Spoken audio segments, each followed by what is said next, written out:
We are two health enthusiasts. We are real black women. We are about to have some real conversations about the good, the bad, and the ugly about our health. We are too fine to die, too fine to die, too fine to die.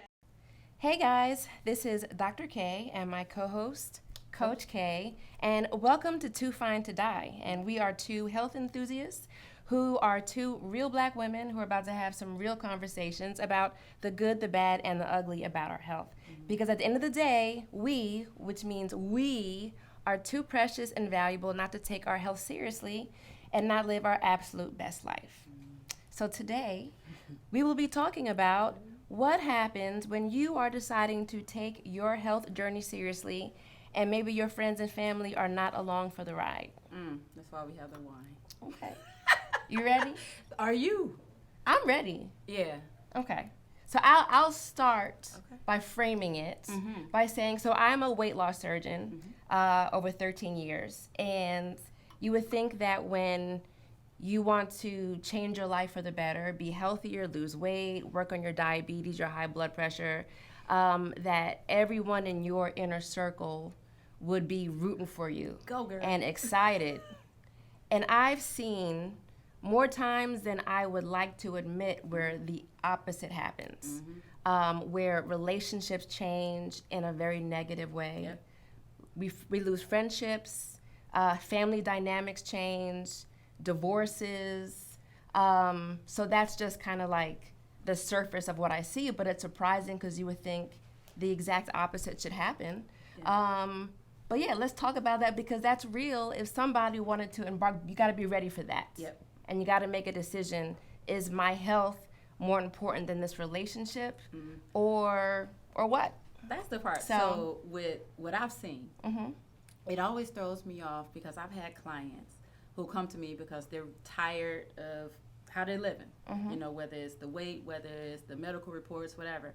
And they are doing great. And then they'll come to me because they're frustrated because they feel like somebody's sabotaging them. So while they're trying to do better, they're coming home with all this fried chicken and donuts. And it throws me off because I know everybody has their flavor, what they like, right? And some people like a little, let's just say a little cushion for the push, and I get it. But when you hear that conversation about them being afraid that if you take care of yourself, you're going to leave them, like, it's just like, it's sad that people somehow still make everything about them as opposed to really, really caring about the person that they love. And it's like, you don't want to question, do they really care about me? Do they really love me? But it's hard not to when you say that, like, if I'm telling you that I'm doing better, how do you not encourage that? So people talk a lot about fat shaming, but there's a lot of fit shaming too. And people don't want to admit that. And I think it's fit shaming, yes, but I think that a lot of relationships are transactional and are working because of personal inner issues. So if you watch like 600 Pound Life, right? Yeah. You always see it's like, well, why is, this, for sake of a better word, this normal looking guy, with this, his spouse, her spouse, is 500, 600 pounds, right? And they feel that they have that person kind of like at their beck and call. They know where to find them. They're not going to go out. It's like a control issue. Exactly. They don't have any friends. Yep. So I feel better controlling this relationship with you like this. Yep. And then when you lose weight and you feel in yourself, because eventually that's what starts to happen, and you're able to do more, it's okay, but now what? Now you're going to be meeting people outside of our little bubble, and the world will see how great you are. So it's really like a personal, they're insecure. They don't know how to deal with you being fine or feeling good, which is sad. It's real sad because you will hope that when they meet these people, they meet them because they really like something about them, right? As opposed to looking at them as a project. And maybe they do. Maybe they do, and it could be subconscious. But which one is it more? You know what I'm saying? You find out when the dynamics change. That part. Because I couldn't imagine me telling, like, I would say, oh, and it's not the same. It's not the same. I'm not saying this about my husband. But you are saying it about your husband. But I'm about to tell the story. Yes. So in 2014, I decided to do a figure competition. And it was drastic. You know, I was really strict on my diet, really strict on exercising.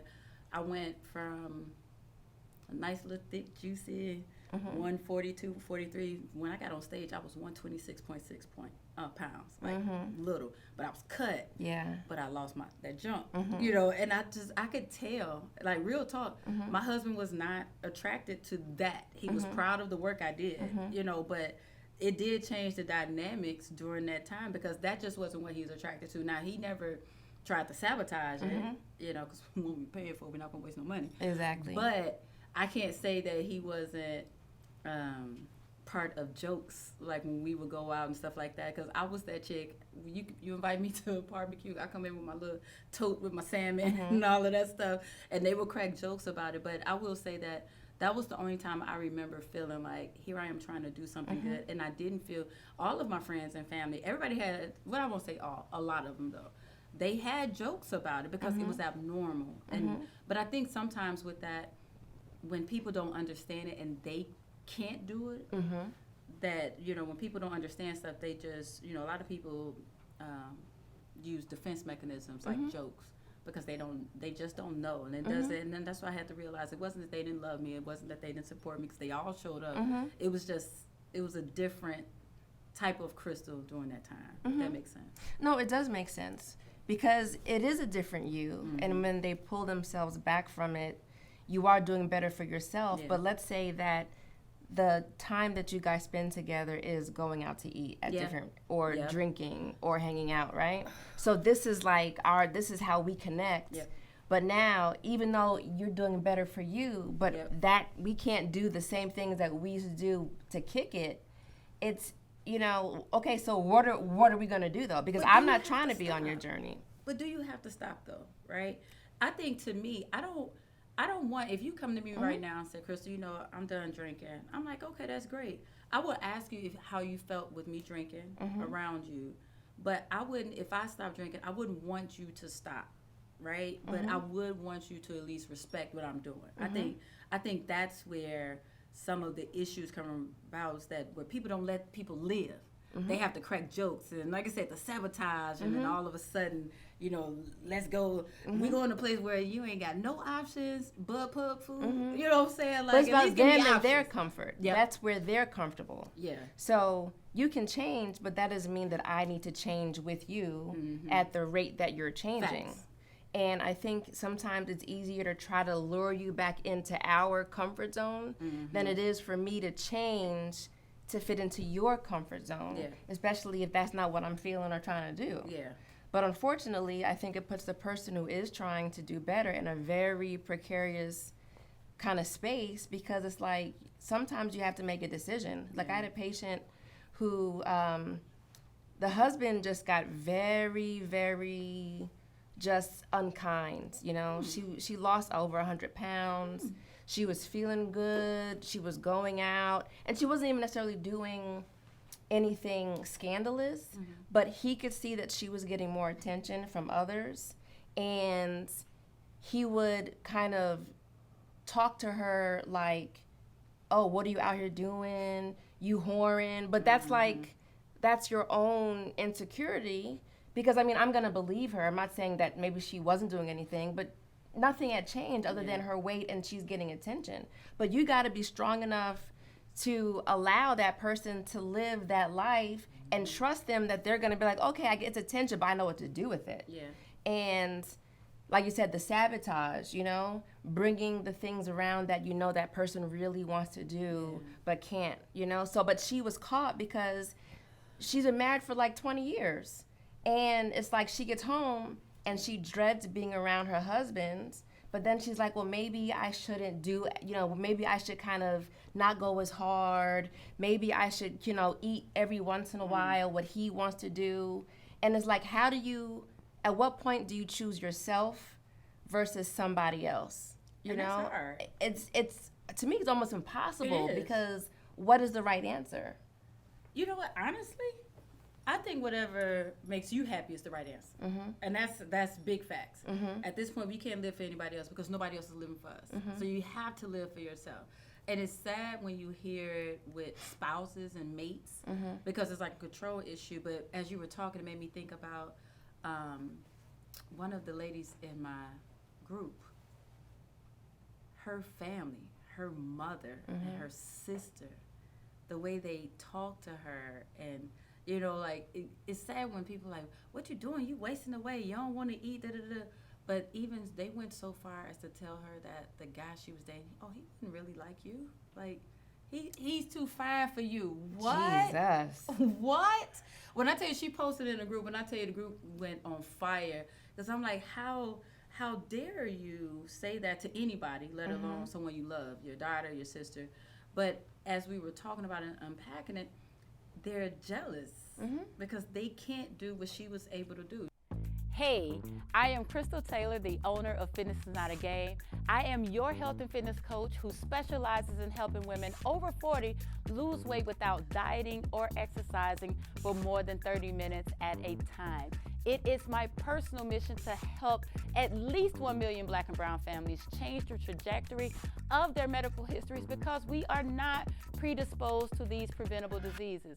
So if you know that you need help, you're looking for a coach, make sure that you send me a message. You can go directly to fitnessisnotagame.com and I got you. And if you're a foodie like me, because when you work with me, you are still going to eat, you're going to move, you're going to love yourself. Make sure that you go to my Amazon page, look for In the Kitchen with Krystal, where I make meal prep easy yet delicious. You are going to love the body that you get. She posted a picture the other day from that day versus 4 years ago. And the way her body has changed and she's shaped up, you know, the focus and the consistency. I'm like, not everybody can do that. So a lot of times when it's like, it feels like sabotage, a lot of times people, the insecurities is not just with your spouse or your mate. It can come from a lot of people who wish they were doing what you're doing. Exactly. You know what I'm saying? Exactly. And it's just sad to see because it is hard. And that's why a lot of people tend to look for support outside of their own circle, which you would think that you're supposed to be able to call your sister girl, your sister, your cousin, day ones, your OG's supposed to be with you, you know, and reaping the benefits with you. Yeah. And they're not. I mean, and it's like, that's so hurtful to have that happen because these are people that you rely on, you know? And at a certain point in your life, it's not easy to make new friends, you know? So it's like, because you're the same person, you still have the same fears and concerns and memories. So to not have that comfort zone to be able to like have those conversations in the same way can be very isolating and very alone, you know? And I see a lot of depression, like a different kind of depression. Because a lot of my patients before surgery are depressed, and it's like a hamster wheel. It's like I gain weight, so I'm depressed, so I eat more, I eat the wrong things, and it's just like this loop, right? It's a horrible and then after you start doing better and feeling better, mentally that level of depression is gone, or that type, but now it's a depression of I feel so by myself despite me being in the best health I've been in a very long time. Like, this should be the fruitful part of my life. This should be where everybody is going on vacation. Everybody is shopping and happy to be trying on clothes. And it's like, you're the only one that's happy or proud of yourself. And it's like, I feel that family members and friends should be more self-aware of how their behavior affects that loved one. Because when you love someone, you don't do that. Even if you know you have insecurities, but that's not what love is. So let me ask you this. So, because you deal with it way more than I. Like, I deal with it, but you see it way more than I do. So, which relationship have you found is the most toxic? Is it the spouse, the friend, or the parent, the sibling? Like, which one do you hear the most where they feel like there's some type of stress with them trying to do better? Oh, I hear it all. I think the ones that I would say bother me the most, but I think when you're married Because so much comes with that, you know, like you have your physical attraction, you have, you know, your intimate. This is the person that you said till death do us part. The one person in your family that you chose. Yeah. The one. Yeah, you know? Yeah. And what is it, good health, bad health? Yeah. This is the good health. This is what we're supposed to be like, sticking like none other. Yeah. And this is like drawing a wedge. I think that's what breaks my heart the most. When it's the family, when it's the mom, the sister, it breaks my heart, but like not in the same way, because you like I said, you didn't pick those relationships. Yeah. And I feel like family will eventually, I don't say it's easier for them to come around, but you can always fall back on, all right, we need to fix this because we're family. Like, I'm your daughter, I'm your sister. Right. Like, let's fix it. But when it's your spouse, sometimes when they disconnect, it's a different kind of, how do we reconnect when it's so much of it is like, there's no blood holding us together, you know? It's like, so once that relationship is strained, you know, how do you get back to that place? It's different from somebody who you can't, you know, I can't divorce my mom. I can't divorce my sister. Who says? I mean, you're right. But, who says? But, you know. It's just not legal. Yeah. So, question, I'm being petty. Yeah. Being real petty. These guys, what do they look like? Okay. Say less. I don't want to be Judgy McJudgerson, but I mean, they don't tickle my fancy. Hey guys, I'm Dr. K. I'm a bariatric surgeon and co-founder of Pro Black Health. I've been a doctor for 13 years practicing, so I know that you should not wait until you're sick to be concerned about your health. Did you know that 92% of Black people are vitamin deficient? And that's why we created Pro Black Health Vitamins, to help fill in those nutritional gaps that are often made by our diets. So not only we are a vitamin company, but we are a movement where up to 50% of our profits go towards nonprofit initiatives that focus on eradicating healthcare disparities in the Black community. So I welcome you to try us at Pro Black Health, PROBLK Health.com, where an investment in yourself is an investment in the community. But the point is that at one point they tickle their fancy, you know, because that person is still attracted to their spouse. Yeah. So it's like, oh, you know, you're my one, but now you cutting a clown, and I don't get it. See, I feel like, honestly, like these dudes who really trip off their women getting better, they really like, oh shoot, she about to have real options. Like I found her. She's beautiful, beautiful heart, beautiful spirit, but not everybody sees that, right?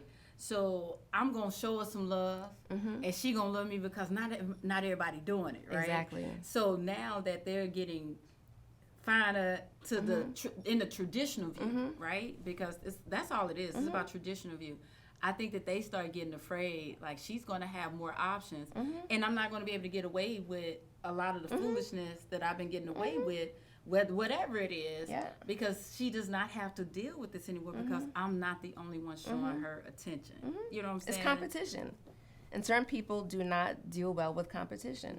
You know, like they don't know how to up their game. Like their comfort zone is being tilted, you know? And part of that relationship was them being comfortable with that as is. Like I said, you don't got to try hard. I know you ain't going nowhere.